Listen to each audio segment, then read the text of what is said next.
مشاهدينا أهلا بكم إلى هذا اللقاء الخاص الذي نستضيف فيه وزير الدفاع الباكستاني السيد خواجة محمد آصف. أهلا بك معالي الوزير خواجة محمد آصف، وشكرا لانضمامك إلينا في هذه المقابلة. وقعتم هنا في الدوحة قبل ساعات قليلة اتفاقا شاملا لوقف إطلاق النار بين بلادكم باكستان والجارة أفغانستان. ضعنا في أبرز بنود هذا الاتفاق في البداية، وكيف شرعتم في تطبيقه على الأرض؟ بسم الله الرحمن الرحيم. بسم الله الرحمن الرحيم. شكرا جزيلا للاستضافة. أريد أن أشكر أمير قطر صاحب السمو الشيخ تميم بن حمد آل ثاني وفخامة الرئيس التركي رجب طيب أردوغان وأخي إبراهيم الذي قاد الوفد التركي. هذه الاتفاقية تم اختتامها في الساعات الباكرة من صباح اليوم، والبنود الأساسية في هذه الاتفاقية كانت تركز على الإرهاب الذي أثر على أراضينا وعلى أفغانستان لأعوام كثيرة. وفي الأسبوع الماضي كانت هناك مواجهة مباشرة بين باكستان وأفغانستان.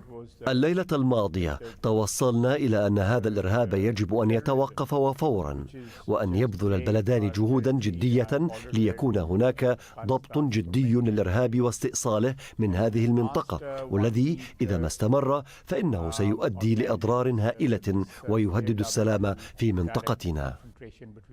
بالنسبة لكم في إسلام آباد سيد خواجة محمد آصف، ما الذي سيترتب عليكم بتطبيق هذا الاتفاق، وأين تنحصر التزاماتكم في تطبيقه على الأرض؟ هذه الاتفاقية بشكل أساسي تمت بوساطة من قطر وتركيا الأخوين الشقيقين، وكما ذكرت آنفا البلدان سعيا من أجل هذه الاتفاقية، وسيكون هناك لقاء آخر في اسطنبول. إذن فهذا فهم واسع جرى ليلة أمس من أجل أن يكون هناك وقف لإطلاق النار ووقف الأعمال العدائية. إذن فهذا كان الهدف الأساسي، وقد حققنا هذا ليلة أمس، كما أن علينا التزاما بالنسبة لموضوع الإرهاب.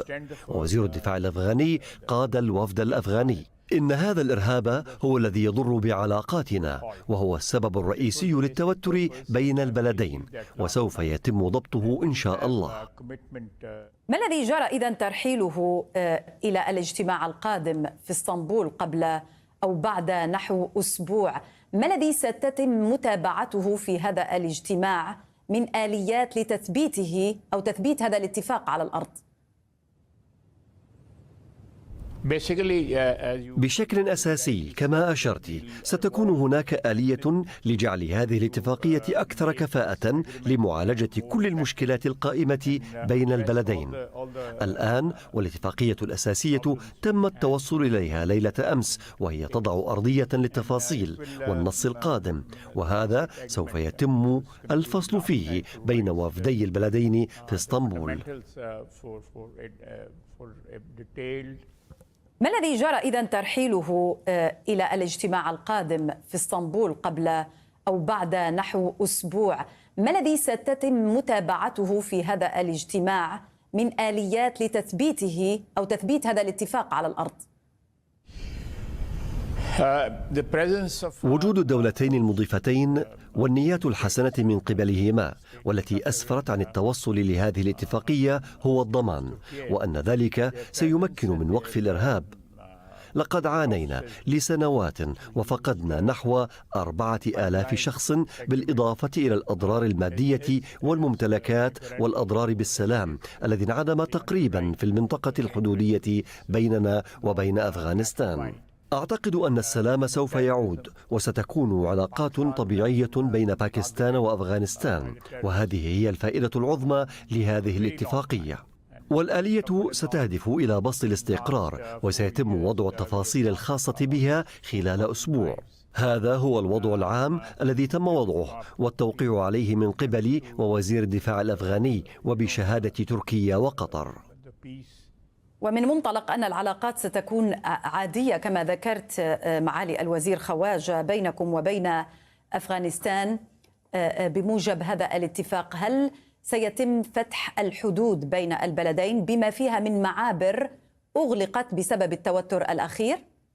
Yeah, that was discussed last night. ناقشنا فتح الحدود ليلة أمس، التجارة والنقل والعبور، إذ تستخدم أفغانستان الموانئ الباكستانية، وسوف يتم استئنافه، لكن إدارة الحدود يجب أن تكون كفؤة جدا كي لا يتم إعادة إحياء النشاطات الإرهابية، ولكي يمنع الإرهابيون من الدخول إلى بلادنا عبر الحدود، وهذا سيتم ضمانه من قبل جيراننا، والتفاصيل سيتم البت فيها في اللقاء القادم. كذلك الأمر بالنسبة لاستمرار ترحيل اللاجئين الأفغان؟ اللاجئون الأفغان عليهم أن يرحلوا، ومن يملكون تأشيرة الإقامة أو تأشيرات فإنهم سيبقون إذا ما كانت لديهم وثائق قانونية، لكن عددا كبيرا من اللاجئين الأفغان ليست لديهم وثائق، وهم بالتالي يتنقلون باستمرار بين البلدين، وهذا يجب أن يتم وضعه في إطار رسمي. فالحدود يجب أن لا تستخدم بصورة غير رسمية، شأنها شأن أي حدود في أي منطقة في العالم. يجب أن لا يكون هناك تنقل حر وغير رسمي. إذن هذا الأمر سيتم ترتيبه فعلا، وسيتم البت في هذه التفاصيل لاحقا. لكن هناك أمر يجب أن يكون واضحا، وهو أن إعادة الأفغان من بلدنا وإعادة توطينهم ستستمر، ومن يملكون وثائق رسمية سيبقون في باكستان. الآن وفق هذا الاتفاق معالي الوزير خواجة، هل انتهت أو اختفت كل هواجسكم بالنسبة لما كان يقلقكم على هذه المناطق الحدودية وكان في كل مرة يشعل التوتر من جديد فيها؟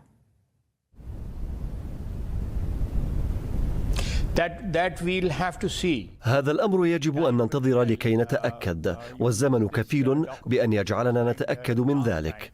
إذن هناك هدنة ونأمل أن تستمر، والآلية لجعلها دائمة سوف يتم وضعها وتصميمها، ولا يمكنني أن أقول بشكل قاطع إننا 100% راضون أو أن الأمور قد تمت، لكن يجب أن ننظر كيف ستتم الأمور في الأسابيع والأشهر القليلة المقبلة.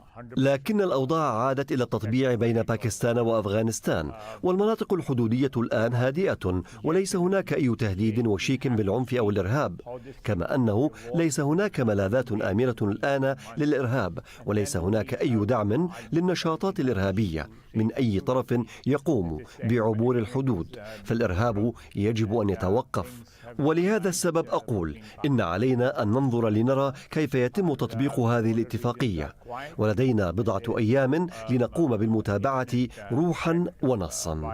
وباكستان وأفغانستان يجب أن تعيشا كجارتين وثيقتين، وهما تعيشان في هذه المنطقة منذ القدم، ولا يمكن أن نغير الجغرافيا. وآمل أنه بعد توقيع هذه الاتفاقية والبت في تفاصيلها سنكون قادرين على العيش كجارين يحترمان بعضهما بعضا، وأن تصبح العلاقات أفضل، وأن تتطور بما يعود بالنفع على البلدين. وبالنسبة للوسيطين القطري والتركي معالي الوزير، يعني وقعتم الاتفاق الأساسي قبل ساعات هنا في الدوحة، ومتابعة الآليات سيتم في تركيا في اسطنبول تحديدا بعد أيام. ما شكل هذا الدور القطري التركي الذي تتوقعونه على الأرض لتثبيت الاتفاق؟